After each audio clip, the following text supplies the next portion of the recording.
A former senator from the president's Institutional Revolutionary Party, Mr. Cervantes was viewed by anti-corruption activists as Mr. Peña Nieto's attempt to shield the party's power brokers from investigations into graft. Over a succession of presidencies, the Attorney General's office has administered the prosecution of crimes and the administration of justice to protect the friends and cronies of the president or wield prosecution as a political tool, said Juan E.Pardinas, the Director General of the Mexican Institute for Competitiveness, a Mexico City research group. Ms. Delgadillo and a constellation of other activists have been fighting for an independent attorney general, someone who would have no political allegiance, who could lead a justice ministry staffed by professional prosecutors and investigators using science and data to pursue cases. I think this is a huge opportunity to relaunch the debate on the need to have an autonomous and efficient prosecutor's office, Mr. Pardinas said. Under a loophole in the law, Mr. Cervantes could have remained in office for 9 years, with the ability to protect the Institutional Revolutionary Party even if the opposition wins next year's presidential election.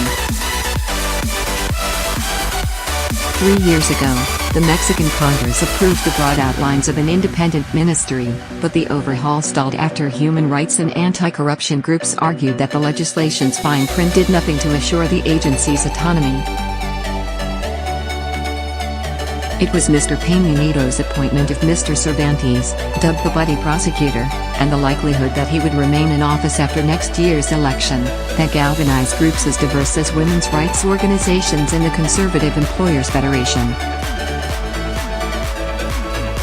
His resignation is a victory of civil society, and a direct result of all the pressure and opposition and power they have built up, said Alonso González-Villalobos, a lawyer and advocate of criminal justice reform.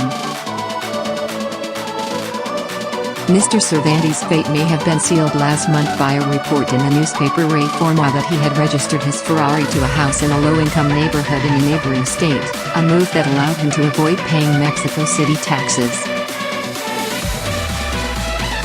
His personal lawyer told Reforma that it had been an administrative error by the auto dealership.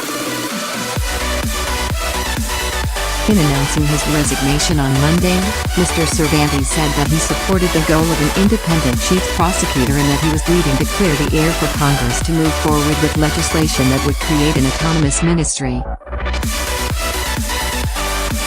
Some legislators and politicians have used my name and my supposed ambitions as an excuse not to advance the approval of laws that would improve the conditions and tools to secure justice, he said. At an event on Monday afternoon, Mr. Peña Nieto said Mr. Cervantes had told him he did not want to be a distraction for the government. The president named the Deputy Attorney General, Elías Beltrán, as interim Attorney General. He said he would probably not propose a new Attorney General until after the election in July. A coalition of groups have presented their own blueprint for the new Justice Ministry.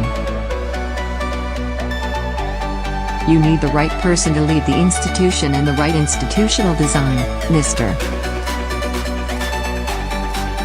Pardinas said. Miguel Carbonell, a constitutional lawyer at the National Autonomous University of Mexico, said, "Society is expecting a more neutral, balanced, prestigious figure that enjoys autonomy and credibility."